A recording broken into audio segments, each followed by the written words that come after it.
อย่าไปหันแล้วเขตประตูอยู่หันแต่ว่าทางคืนแบบนี้แหละพี่เนาะทางคืนแบบนี้แหละทางคืนไป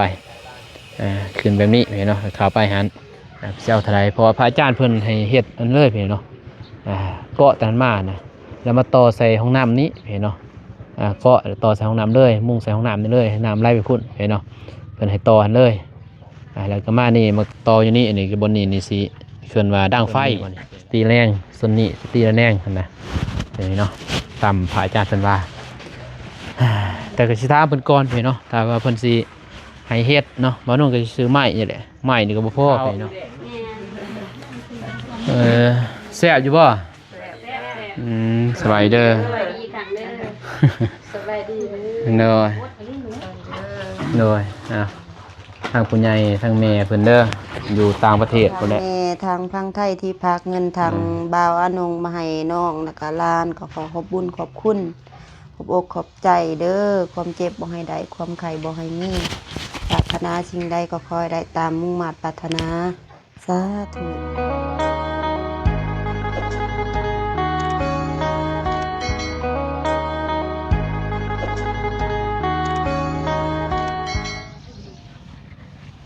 เป็นยังไงเนาะเปิดภาพมาบัดนี้มาต่อพี่เดี๋ยวเนาะ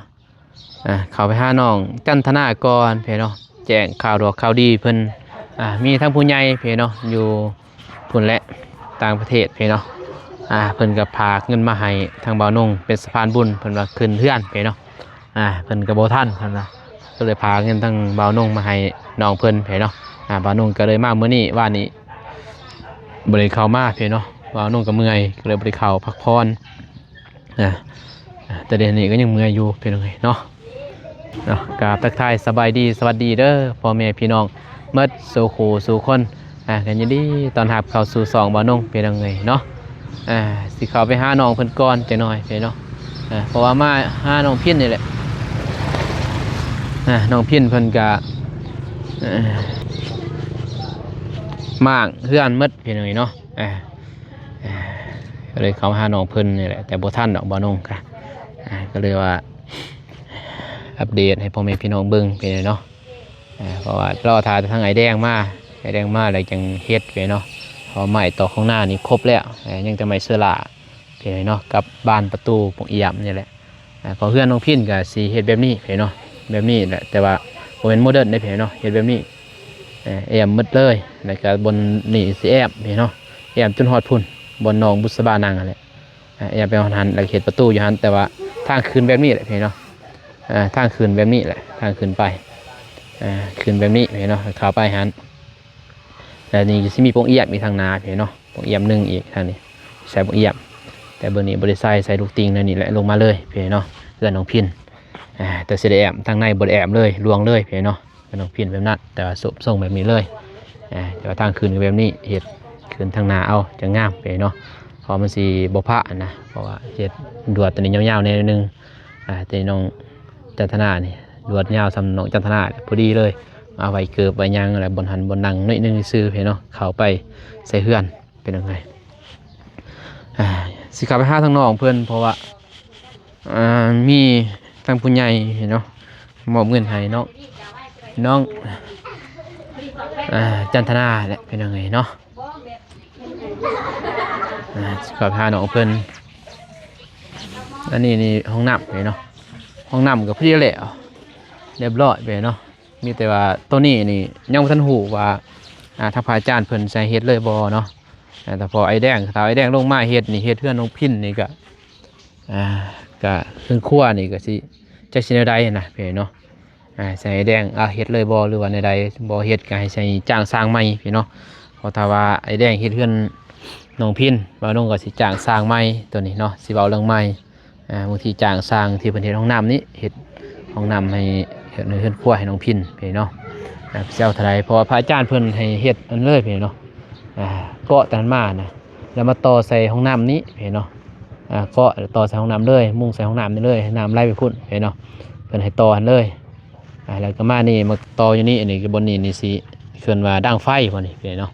เพิ่นเฮ็ดบนดังไฟบนนั้นทางเข้าไปห้องน้ำเพิ่นเฮ็ดนั่นนะเพิ่นเฮ็ดอันนี้มันก็ได้3 เมตรนั่นนะ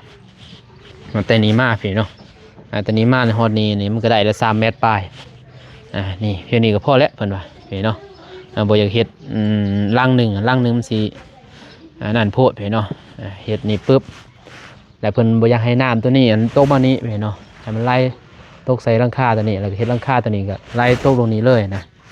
ตัวนี้หลังคานี้เลยเพิ่นให้ต่อเลยเนาะต่อหลังคาขึ้นครัวนี่กับห้องน้ำนี่อันเดียวเลยนะยาวมานี้เลยแล้วก็แอมตอนนั้นก็มุ่งแต่พุ่นมาเลยจ้ามพี่เพราะว่าเวลา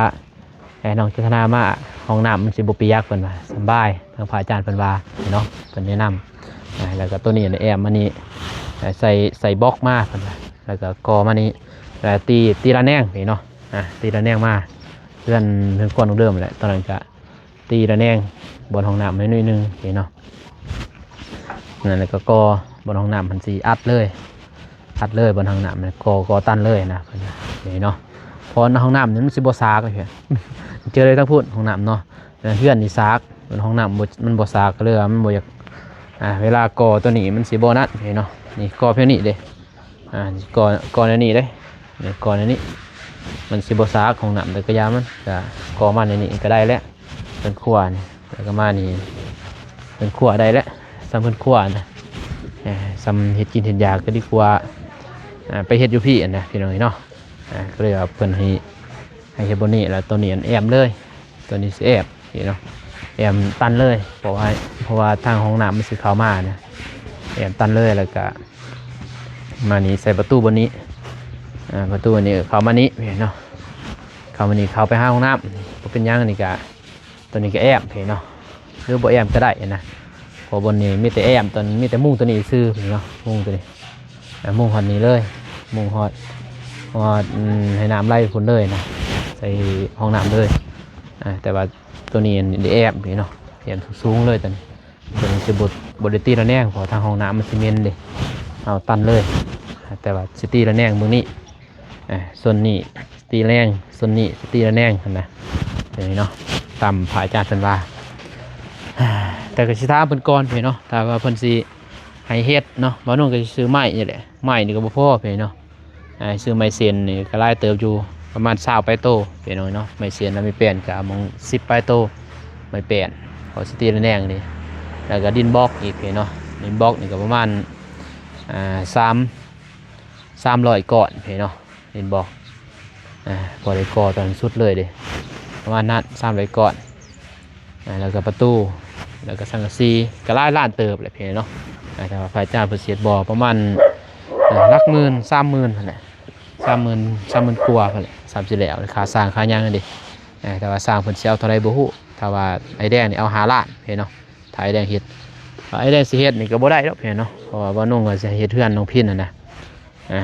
ถ้าเพิ่นสิแบ่งเวลาก็ยากแน่นะมีแต่บ่นุ่งสิให้ทั้งเพิ่นเนาะให้ทั้งสร้างเฮ็ดน้ำบ่จักห้องน้ำนี่บ่จักเนาะสิถามเพิ่นนั่นแหละซองสร้างนั่นแหละถ่ายแดงบ่ทันตัวนี้เพราะว่าถ้าพระอาจารย์ให้เฮ็ดพร้อมกันเลยกับน้องพินนะก็เลยว่าสิ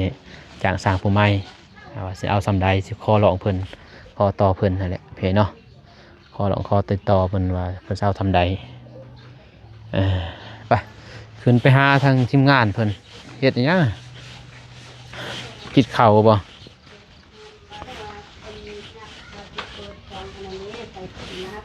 เฮ็ดซังโดยสบายดีขับปุ่นกินข้าวแซ่บอยู่บ่สบายเด้อสบายดี เด้อแซ่บอยู่บ่หิวข้าวแล้วมีหยังดอกโอ้ยบ่มีกว่าตองตะปูก็จะมือสั่นน่าจะจักโมงมา11 โมงมา7 โมงบ่ได้กินข้าวเช้าข้าวเช้าบ่ได้กินข้าวเว้นก็บ่ได้กินข้าวเว้นก็บ่ได้กินมันกำลังปุ่นหิวแล้วบาดนี่เนาะบ่ได้ฮู้ได้ดีเด้เพิ่นมาขายทางอาจารย์เพิ่นมาขายคันบ่แล้วบ่พากันนั่งหิวข้าวติเพิ่นบอกก็นั่งหิวข้าวอะลีแหละเป็นจังไงเนาะยังอีกบ่เจ็บนี่กินนำกันตั้งชื่อกลุ่มนี่ว่า MV เพลงโอ้เพราะว่าเขามาทางนี้ก็เห็นอยู่เพิ่นเสร็จยังอีกจาก MV เพลงนี่ อ่า เปิดใหม่ๆแล้ว กูแจกใหม่บ่ประธานเจ็บ มีน้ำหอมดิ อืม บอกมีแล้วนางเอกมีแล้ว โดยกิน เปิดกันยังบ่ต้องจะเลย โอ้กินปลาดุกกับ นี่เด้ข้าวนี่เด้ กับอันนั้นบ่ กับปุน กับข้าวปุ้นอีก ปุนบาน้องแล้วเสียง เออกินรสเออไปซอยแต่คนอื่น ตัวเองสิอดก็บ่ได้เด้อเว้ยเออแม่นบ่ โดย เออเอาตัวเองให้รอดก่อนแล้วจึงไปซอยหมู่ยินบ่ตัวเองยังบ่รอดนี่อดก็อดนะ เห็นเอาไงนะ มามือตอนที่ว่ากำลังสิสร้างฝาหนองจันทนาป้าก็บ่ได้กินข้าว ไปกินข้าวกินน้ำ แม่ โอ้ ข้าว จ้ะ เป็นกินข้าวแรงเลยฟอมเดียว อืม กินข้าวเช้าแล้วก็ ได้แซ่บบ่เออจะได้นอนเฮือนใหม่ฟันดีอยู่บ่อยู่ทางนั้นมีแต่ผู้ว่าเว้ยเนี่ยได้ปะจันทนาเด้ฟันดีอยู่บ่บ่ฟันยังเลยม่วนโพดแห้งจนบ่จิ๋วของปัน ม่วนแห้งจนบ่จือจังเลยใครติว่าไอ้พรมมันเลยก็มัดไอ้ดิดิ เมื่อนะกิน แซ่บนะ จะได้ว่ากินอิ่มมันแซ่บปานน่ะ แซ่บหูแหละ ก็สิหูบ่ได้ฟันยังเลยเนาะสาวบุญมีเด้สาวทองมีเด้ บ่ได้ไปยัง บ่ได้ฟันยังเลย นอน นอน เอ บ่โคตรเด้ อ บ่ได้ห่อผ้าขึ้นแต่ก่อนเด้ นอนแจบจมเลยบัดนี้แม่นบ่ลืมตื่นบ่จักจังโมงตื่นจันทนาจังโมงตื่นตอนเช้า7โมงปกติเด้ตื่นจังโมง กี่โมง 4โมง4โมงตื่นน่ะบ่มันหนาวบ่ เป็นน้ วันนี้อุ่นโพดเลยเนาะ7โมงตื่น เพิ่นทำอีแทงน้องตื่นประมาณ8โมง 8โมงเริ่ม ำเด้มืดเด้มันบ่มีกองเด้บัดนี้ มันมืดกับว่าเฮาบ่ได้พักเด้ เมื่อยแห้ง แม่น เลยลืม เริ่มตื่น โดย ดีแล้ว8โมงพลาด4โมงแรงเฮ็ดจะได้น้องพินเบิ่งยากแน่เนาะ ขนาดงานก็ยังได้นอนต่ออีก เมื่อยบ่สำนั้นเป็นยังไงเนาะเมื่อยไปได้สักผู้อายเด้อว่านี่คู่มือมาไปคู่มือ เกือบตายก็นอนตรงหันเนาะเฮาบ่เคยนอนเย็นเลย เป็นสังอีกพี่อ้ํ ย่ามอีก นอนอยู่เฮือนนี่พี่อ้ํ แม่นแหละอยู่กันบ่เอิ้นวันนี้ คือว่าอยู่เฮือนนี่ นี่บ่ อืม นั่นอีแม่มันเคยจะได้ เคยเพื่อนเก่าหัน แม่น หมากทีมซะเนาะมักอำลายมา น้องพินว่าพี่กับพ่อพี่เนาะบอกเลขกับบ่เจ้ายังสิมาอำเนี่ยแบบน้องชายแหล้วไปหาน้องชายเพียงเลยเนาะว่าน้องไปหาเป็นหยังตาแม่น้องชายถามเนี่ยว่าน้องถามพี่เฮ็ดเพิ่นว่า พี่เฮ็ดพิธี พี่เฮ็ดเพิ่นพี่เฮ็ดเอาแล้วครับว่าคือบ่บอกเพิ่นให้บอกเลขแน่พอได้ซื้อสังสีใหม่ครับสังกะสีแต่บ่คักจักแลเพิ่นวัดแนวนั้นคือมาเฮ็ดดีแท้เนาะบอกเลขแม่6โตนี่มื้อแรงนี่เสียดบุญนะเฮ็ดให้โดดกองบักใหญ่เลย4-5กองให้เนาะหาบอกเลขบอกเบอร์นี่เบิ่งจันทนานอนอยู่ไสฮะมันบวชเนี่ยมันเผ็ดเนี่ยนอนไปไสนอนกับแม่ แม่นนั่น เมื่อ3คนเลย เบิด บัดนี้เด้ ของพระ ห้องเอาไว้เครื่อง ไว้เครื่อง โดย บ่ทันใหญ่ โดย เออ ใหญ่ บัดใหญ่ย่านบ่น้องผู้เดียวย่านบ่นี่ดวงตาสิย่านเจ้า11ปีย่านดวงตาบ่ได้ย่านนี่นอนผู้เดียว 10 ปีแต่ว่าเนาะ 9ปี 9ปีเนาะ บ่เพิ่นแบบไม่เคยอ้ำเลยเด้นอนคนเดียว พี่เคยอ้ํ แม่น ห้อยพระติจัก10องค์ ห้อยพระ10องค์พระเต็งเกือบตายวะเนาะ มันพีอัมได้ป่ะเห็นว่า10 องค์นะเต็งต่อไฟต่อเพื่อนมันต่อบ่นี่ เรื่องเพราะว่ามันยาวกว่าจะหน่อยสตอใส่นี่เอาไอ้แม่เอฟซีดึงทันพอดีเฮา ระวังได้ปะเนี่ยเด้อสายไฟเด้อลูกเด้อ เลยเอาไปอันนั้นสิง่ายไปหาทางพ่อไอ้แม่ เขียนหมดบ่ตัวบอลนั่นน่ะบอลมันขาดได้สร้างกันเอาสกอตเขียนบ่เอาบ่ย่านบ่เด็กน้อยไปจับ มีแต่ในหอเสียบใจ นี่แหละทรายแต่นี่นะโดย แล้ว เขียนหมดบ่ แม่น ไฟเฮ็ดให้ไฟฟ้า เปล่า บ่ย่านบ่เพิ่น เมื่อเพิ่นเคยเห็น เคยเฮ็ดเนาะ เพิ่นเคยแปลงแต่แบบอีซ้ำเลยแบบคู่มือแบบบ่แม่นมันเคยมันเคยซ้ำไม่ได้เพิ่นแปลง แต่จะได้แค่เดือน เพิ่นเฮียนบ่ ก็บ่ได้เห็นเด้อ ระวังเด้อไว้สักแงกๆนะ เคยฮู้นะเคยเฮ็ดแล้ว อืม เคยมีประสบการณ์ แม่น ประสบการณ์ไฟสอดบ่ แม่นการเคยแปลง เจอประสบการณ์ไฟสอดบ่ได้เด้อ อันนี้อย่างทงเหนือไอ้แม่ กินรส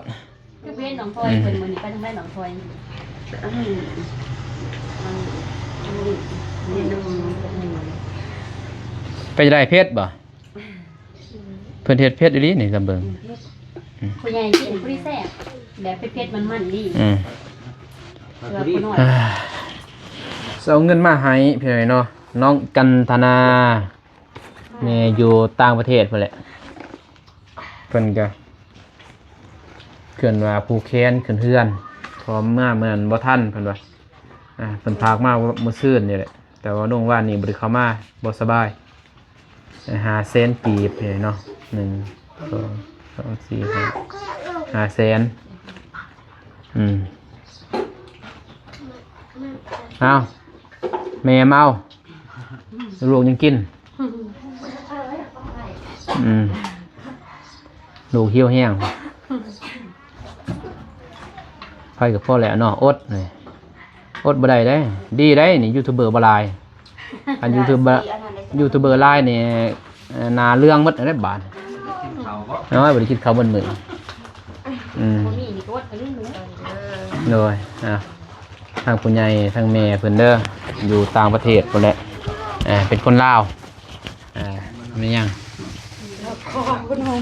ขอขนมจะนอนไปซื้อ จะนัดไปซื้อ ว่าบริซื้อมาให้เอานางไงดีมา นั่งลง ผมก็บอกใจทางผู้ใหญ่เพิ่นทางแม่อยู่ต่างประเทศเด้อ USA มือนั้นแม่อ้อยอันคือว่าอยู่ต่างประเทศบ่แม่นอยู่ไทยเพิ่นผู้ใหม่เอกอะไรแบบนี้อยู่ต่างประเทศเด้อฝากความใจเพิ่นพากมา5 แสนโอเคอันนี่แหละขึ้นเฮือนขึ้นซ่านเงินคำเงินคูณเพิ่นว่าบ่ทงบ่ทันมื้อนั้นแกะให้ลูกแน่ลูกเผ็ดแห้งเสร็จ มื้อ บีบมันก็กินก่อนไประวังได้เว้ยสินก็โอ้ยเอ้าหดยานแท้เว้ยนุ่งไอ้ดีก็บ่เนาะหันก็นั่งไอ้ดีเลยโอ้ยลูกสาวบุญมีนี่เป็นยังไงสิสู้ก็กิน ไม่เชื่อเขาจับปองแก้มติ บ่แม่นแนวแก้มได้นั่งไอ้ดีไว้ นั่งดีๆลูกนั่งอยู่ลุ่มไว้ นั่งอยู่ลุ่มไว้ นั่งลุ่มไว้ โอเคแล้วบ่มา นั่ง มาผมขอบใจเพิ่นนี่แหละเพิ่นเบิ่ง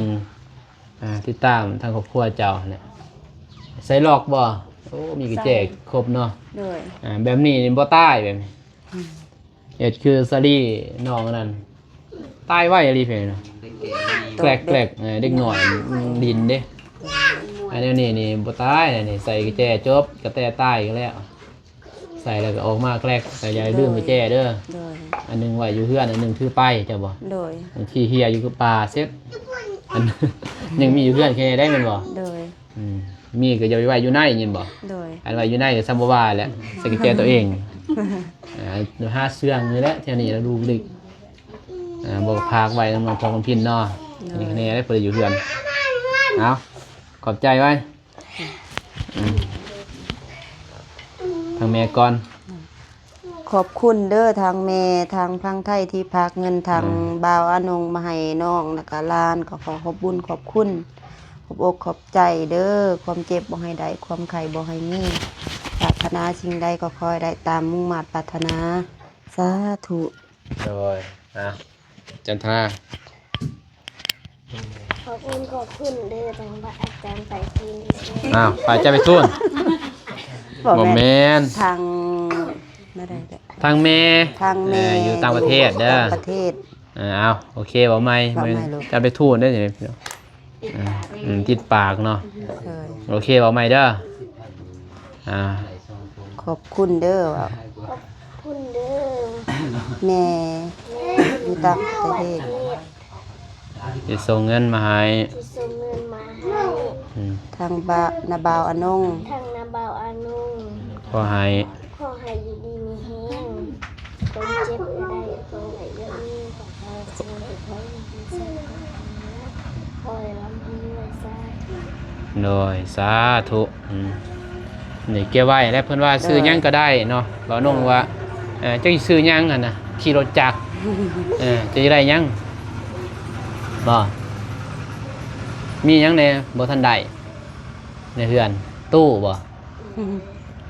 เก็บไว้เด้อแล้วก็ร่วมกับเงินเก่าไปซื้อเด้อเวียดมาก็ซื้อตู้เจ้าบ่ โดย บ่แม่นตู้ฟังเพลงไหนตู้ใส่เครื่องอันนี้บ่ที่กวางหอยเห็นบ่ โดย เพิ่นสิหอยไว้นั่นเพิ่นเนาะ โดย หอยใส่ผ้าน่ะซื้อตู้เห็นบ่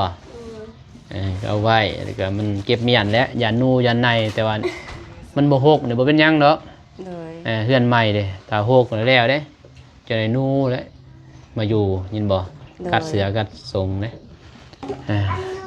จังซั่นแหละมีแต่เฮือนครัวหั่นสิถามทางพระอาจารย์เพิ่นก่อนเด้อ โดย ว่าจังได้ต่อจังว่ากันไปเนาะถ้าว่าน้องสิถามต่อแต่ว่าน้องก็สิเดินทางกลับแหละเพราะว่ามันสิค่ำสิมืด โดย เพอมาทางร้านจะได้เอว่ามาเยี่ยมยามญาเพิ่นก็สิกลับพอขี่รถจักรมาย่านฝนตกนำแน่เมื่อค่ำมีแต่เก็บไว้นั่นแหละอย่างใดยังก็ซื้อ โดย อยากกินหยังก็กินยังบ่มีแล้วก็แล้วได้บัด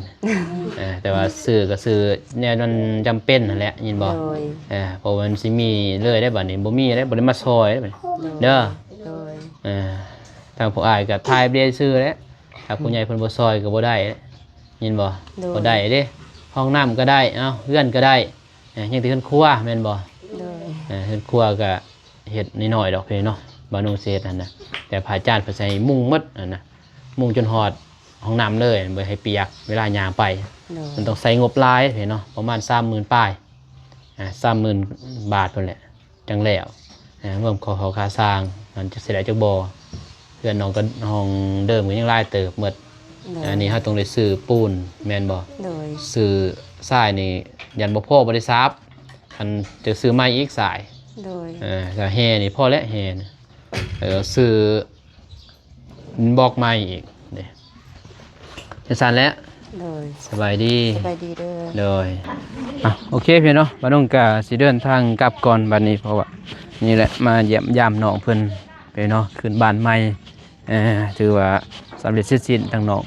จันทนาแล้วก็เรื่องเฮือนครัวก็ยังทันหูเนาะว่าเพิ่นสิสืบต่อเป็นจังใดเพราะว่าทางบ้านน้องก็ยังบ่ทันถามทางพระอาจารย์เพิ่นเพราะว่าทางพระอาจารย์เพิ่นสิซอยตอนนี้พี่เนาะเพิ่นเองอยากซอยแหละแต่ว่าทางบ้านน้องก็บ่มีดอกงบมันสิสร้างของขึ้นมาขึ้นครัวมีแต่ว่าสิเอาขึ้นครัวเก่ามาให้เพิ่นเฮ็ดอยู่หั่นแหละคอยเฮ็ดไปแหละถ้ามีเงินต่อหน้าไปก็ให้เพิ่นซื้อไม้พี่เนาะถ้าเอาไม้ลงพินเรือก็ลงพินก็สิเฮ็ดขึ้นครัวเพิ่นคือกันหั่นน่ะถ้าว่ามีงบก็ว่าน้องอยากเฮ็ดอยู่ขึ้นครัวให้น้องเพิ่นเฮ็ดบ่ใหญ่เฮ็ดได้น้อยคือพระอาจารย์ว่าเฮ็ดแอมมุ่งหมดฮอดถึงมันสิใช้งบหลายพี่เนาะสังกะสีก็แพงมันใส่หลายเด้ก็เลยบ่อยากแอมฮอดพุ่นดอกพอฝนตกกะมันก็บ่พอสิเปียกแล่นเข้าห้องน้ำดอกพี่เนาะเรื่องเฮ็ดให้มันสะดวกสบายมันก็แม่นอยู่สะดวกสบายแต่ว่ามันก็บ่พอเปียกปานใดพี่เนาะอันใดมันจำเป็นเฮาก็เฮ็ดตัวนั้นมันจำเป็นหั่นน่ะพี่เนาะตัวซ้ำเปียกนี่เฮาจังได๋กับสิเลี้ยงบ่ได้พี่เนาะมันก็ต้องเปียกอยู่แล้วนะบ่ต้องสิเฮ็ดให้งบประหยัดที่สุดนั่นน่ะก็เล เลยเฮ็ดให้เพิ่นครัวน้อยๆให้เพิ่นพอดังไฟอยู่ไกลๆก็พอแล้วพี่เนาะไปดีกว่าบ่มีหั่นน่ะดีกว่าสิย่างไปเพิ่นครัวบ่ไกลเติบมันน่ะถ้าบ่มีแท้ๆบ่นุ่งก็สิให้ทั้งน้องเพิ่นมากตัวเก่าหั่นแหละตอกเอาไม้เอานั่นแหละไม้อิหยังเพิ่นว่าผ้าแอมผ้าแอมที่ผ้าแอมที่เพิ่นแอมนี่แหละเอาตัวเก่านี่แหละจังซี่เก่านี่แหละพี่เนาะแล้วมามุ่งมายังมาตอกนะเฮ็ดให้น้องเพิ่นทีมงานเองแหละสิเฮ็ดเองบ่ได้จ้างหมู่ถ้าว่าบ่มีพี่เนาะถ้าบ่มีงบก็สิเฮ็ดเองคือว่าน้องว่าอีต้นเพิ่นนั่นแหละเฮ็ดสำใดสำหนึ่งพอได้ดังไฟก็ดีกว่าไปดังอยู่พุ่นเนาะโอเคพี่น้องคลิปนี้มาลงกาสิจบคลิปเพียงเท่านี้ก่อนพอไปหน่อยเนาะกาขอบพระคุณทางแม่เด้ออยู่ต่างประเทศที่ให้ทางบ่าวนุ่งเป็นสะพานบุญให้เนาะให้เงิน500,000ให้ทางครอบครัวน้องจันทนาให้เนาะกาขอบใจหลายทางแม่ก็ขอให้แม่อยู่ดีมีแห้งเพิ่นว่าความเจ็บจะได้ความไข้จะสิมีคอยหังให้มีคอยหลับให้ด้วยนอนให้ได้เงินหมื่นตื้อให้ได้เงินแสนแบนมือมาในแก่มีโทษหายอย่ามาเบียดเบียนเสนียดจะได้จะมาไก่เด้อแม่เด้อเนาะพร้อมครอบพร้อมครัวเดินทางไปไสมาไสก็ขอให้แขวขอดปลอดภัยถูกเส้นทางเลยเนาะสาธุเป็นยังไงโอเคคลิปนี้ไม่ต้องการสิจบคลิปเพียงเท่านี้ก่อนพร้อมเพียงหน่อยเนาะพอกันใหม่คลิปหน้าเด้อเพียงเด้อคลิปนี้ขอกล่าวคำว่าสบายดีเป็นยังไงไปบ๊ายบาย